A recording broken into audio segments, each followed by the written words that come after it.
I want you to picture a scenario for a second. Like imagine you're managing a physical retail store, and it's a Saturday afternoon. Oh, boy. Right. You're facing what is basically, the ultimate modern retail dilemma. Yeah. There is a line of customers stretching literally all the way to the front door. Mm-hmm. The person currently standing at the cash register wants to exchange a shirt they bought online. But naturally, they have no receipt. Of course they don't. Exactly. And at the exact same time, the phone behind the counter is ringing because someone is sitting out in their car waiting for a curbside pickup. And right in the middle of this absolute chaos, your point-of-sale software forces you through, like a tedious 10-step process, just to swap a medium shirt for a large. Yeah, it's the kind of concentrated stress that makes a person question why they ever got into physical retail in the first place, honestly. It's a very distinct type of operational panic. I mean, anyone who has ever managed a sales floor knows that your entire day, and really the sanity of your staff, relies almost entirely on the invisible software running that little screen on the counter. Yeah. If the software creates friction, the whole store just grinds to a halt. Okay, let's unpack this, because since you shared this highly detailed B2B guide on Shopify POS Pro with us, we know you're trying to understand the hidden mechanics running these physical shops. Right. And software pricing, especially for B2B tools, usually feels completely arbitrary. You look at a pricing page and think, why does this basic tool cost $10, but this other tool costs $200? Oh, absolutely. It feels like they just make the numbers up. Right. So it is genuinely refreshing to dig into your source material today because it actually breaks down the hard math and the exact dollar value ROI for Shopify POS Pro. In this deep dive, we're going to decode what this $89 per location per month tool actually unlocks. We'll look at when it pays for itself and, just as importantly, the honest limitations you need to consider before swiping a credit card. Yeah, because to really evaluate whether an $89 monthly cost per location is justified, we first have to clarify what POS Pro actually is fundamentally. Right. A lot of business owners assume that upgrading to a Pro tier means a new box of proprietary hardware is going to arrive in the mail. Like a shiny new cash register. Exactly. And they think they'll be spending their weekend ripping out cables and installing heavy new screens. But that isn't the case here at all. So it's basically like unlocking a premium DLC in a video game you already own, rather than buying a whole new console. Yeah, that analogy works perfectly on a technical level. The source describes POS Pro as a paid feature flag applied right on top of a merchant's existing Shopify subscription. Oh, interesting. So the retail staff walks into the store in the morning, they log into the exact same iPad they used yesterday, but suddenly complex workflows are just unlocked. Wow, okay. And the crucial detail here is that this toggle is activated per location. So, a business could run a massive high-volume flagship store in Manhattan on the Pro tier, while a tiny weekend pop-up kiosk they operate at a local farmer's market, that just remains on the free light tier. Oh, that's smart. You're only paying for the locations that require the heavy operational lifting. Exactly. Let's talk about the mechanics of that heavy lifting, though. Let's go back to that chaotic Saturday scenario with the customer who wants to exchange a shirt. Right, the nightmare scenario. Yeah. If you are on the free version, POS Lite, you can't just hit a simple exchange button, right? Yeah. You actually have to process a full refund to their credit card, then ask them to run their card again for a completely new transaction just to buy the different size. It's incredibly clunky. So Pro introduces a seamless exchange workflow that automatically calculates the price difference. But realistically, is making an exchange slightly faster really worth an $89 monthly subscription on its own? Well, we have to look at the psychology of the retail customer in that exact moment. Okay. When you tell a customer, I have to refund your original card, and the funds might take 3 to 5 business days to clear, but now I need you to pay for this new shirt today, you introduce massive friction. Oh, I'd hate that as a customer. Right. A significant percentage of customers will simply say, you know what, just do the refund. I'll think about buying the new size later. And the sale walks right out the door. Exactly. The manual refund then repurchase workflow doesn't just slow down the line, it directly causes lost revenue. Because you're practically begging them to reconsider the purchase. You want to keep the money captured inside the store's ecosystem. Yeah, and Pro does more than just smooth out exchanges. It unlocks the core omnichannel workflows. Okay, omnichannel. Yeah, we're talking about buy online, pick up in store, which the industry calls BOPIS. Right. But even more impactful is the ship from store capability. Like, think about a quiet Tuesday morning when foot traffic is just dead. Mm-hmm. Instead of a retail employee just standing behind the counter waiting for a customer, they're pulling a blue sweater from the rack, boxing it up, and slapping a shipping label on it to fulfill an online order that just came in. Wait, so the software effectively turns every single retail store into a micro-fulfillment warehouse. Precisely. This solves massive logistical bottlenecks for a brand's central warehouse while making sure in-store inventory actually moves. And the source also mentions save the sale, which seems huge. Like if a customer wants that blue sweater, but you only have red in stock at your specific location, you don't just send them away. No, not at all. The employee can check the live inventory of a sister store across town, process the payment right there at the register, and have the sister store ship the blue sweater directly to the customer's house. Yeah, it completely redefines the physical store. It transforms it from an isolated cash register into a highly connected node within the brand's broader supply chain. That's fascinating. So Pro keeps the money in the store and keeps the inventory moving. Yes. But, I mean, an $89 monthly fee per location is still a fixed overhead cost that adds up quickly. Yeah. How much extra revenue does a store actually need to generate to justify that line item to an accountant? The threshold is surprisingly low, actually. According to the data in the guide, POS Pro typically pays for itself once a single permanent store hits roughly $3,000 in monthly in-store revenue. Wait, $3,000 a month? Yep. For a standard brick-and-mortar retail store, you'd hope to be hitting that in a couple of days. That is barely $100 a day. It is a very marginal hurdle. The guide outlines specific ROI levers to explain how that math resolves so quickly. Well, if I'm paying $89, my first instinct is that the easiest way to make that back isn't necessarily selling more, it's plugging the leaks. Yeah. I'm assuming Pro does something to stop internal bleed, like employee theft or careless errors. It tackles that directly through staff attribution. Okay. On the free tier, anyone can log in and process a transaction or a refund. Pro unlocks role-based PINs. By tying every single sale, discount, and refund to a specific staff member's unique PIN, you instantly create a firewall against internal shrink. Right, because if $50 goes missing from the drawer or someone applies a 90% discount to their friend's purchase, you know exactly whose PIN was logged in. Exactly. And the accountability is immediate. Without this, businesses often rely on quarterly inventory counts to realize they're missing $10,000 worth of stock. Wow. And by then, it's impossible to trace.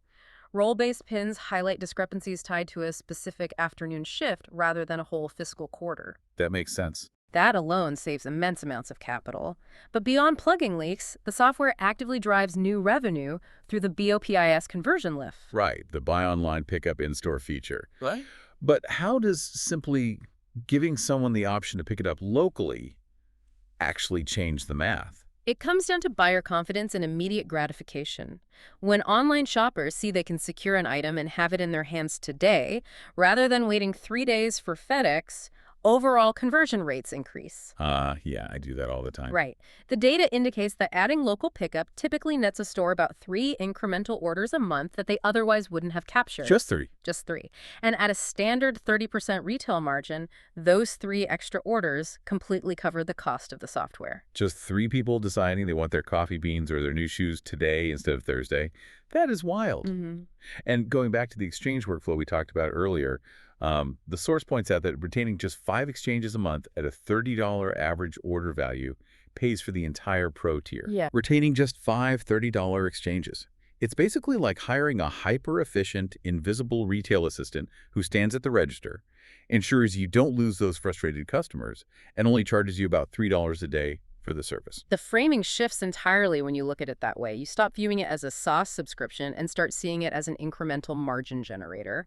And the final piece of the ROI puzzle is inventory visibility. Pro introduces per location low stock alerts and transfer routing, which prevents that absolute worst-case scenario where your best-selling item is completely sold out at your busiest location, but there's a dusty box of them sitting in the back room of your slowest store.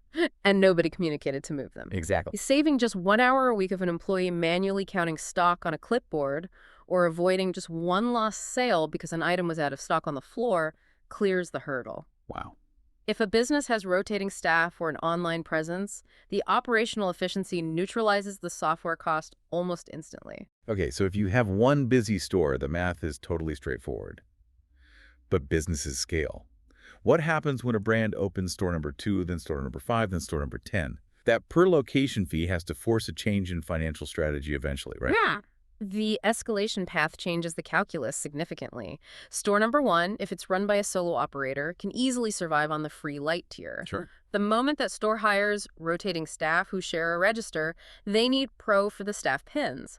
But by the time a brand scales to stores 2 through 5, Pro shifts from being a nice-to-have to being operationally mandatory. Really? Oh, yeah. You simply cannot run a 5-store chain efficiently without multi-location stock transfers and automated per-location inventory alerts. You'd be flying blind. So at 5 locations, the merchant is paying that $89 fee 5 times. So they're paying nearly $450 a month just for the point-of-sale feature flag on top of their base Shopify website plan.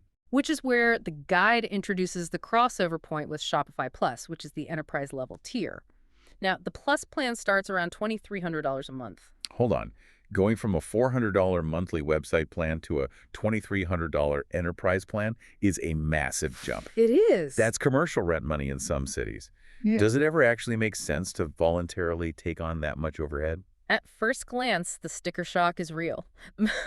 But the Plus plan bundles POS Pro for all locations for free. You completely stop paying that $89 per location fee. Okay, let me do the math on that. Yeah. If Pro is $89, 89 times 22 locations is about $1,950. Add in the cost of the standard advanced Shopify plan, which is roughly $400. Yeah. So purely on software subscription costs. Mm-hmm. Plus, it actually becomes the cheaper option once a brand hits about 22 physical stores. 22 locations is the mathematical crossover if we only look at software costs. Right. But that ignores the biggest hidden expense in modern physical retail: credit card processing fees. Every single time a customer taps or swipes a card, the payment processor, the issuing bank, and the credit card network all take a percentage of the sale. This is the interchange rate. Right. The swipe fee. And the Plus plan grants merchants significantly lower in-person credit card processing rates. We're talking 20 to 35 basis points lower than the standard plans. Okay. A basis point is 1/100th of a percentage point. Which sounds incredibly tiny.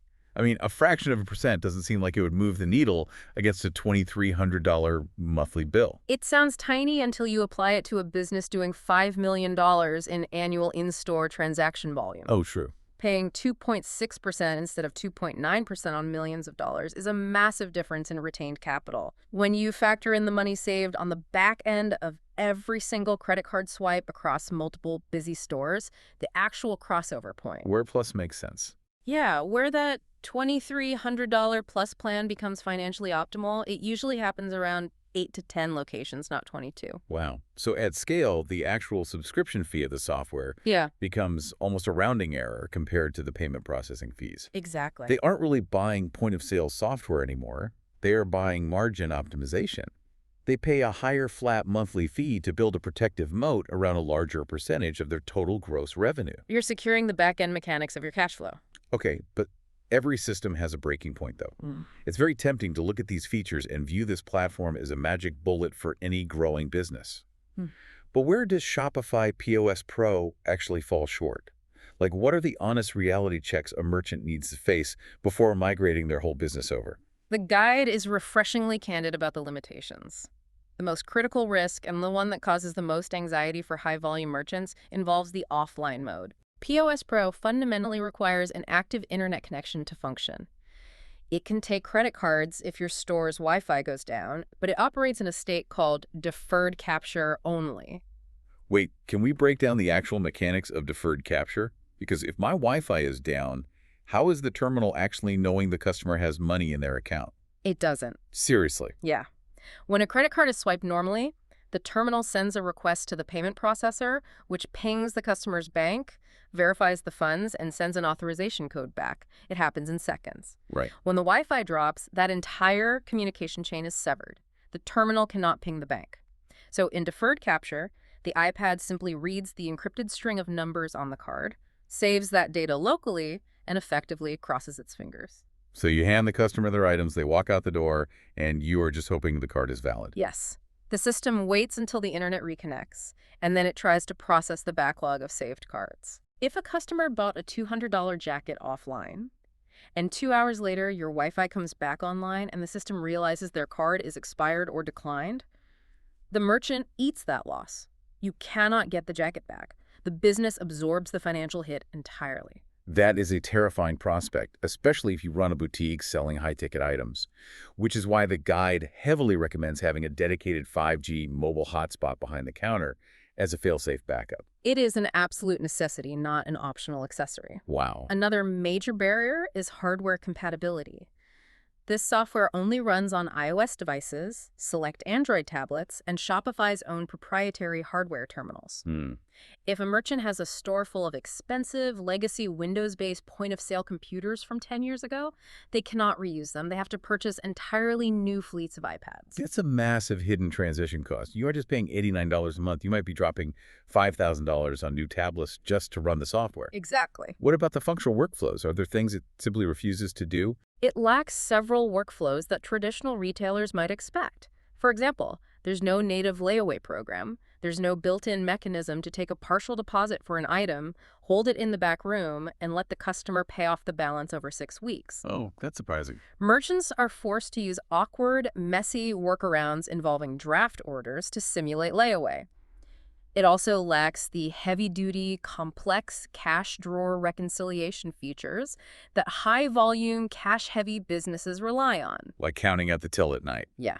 Competitors like Lightspeed Retail or Square for Retail Plus, which sit at roughly the same price point, handle complex cash management much better.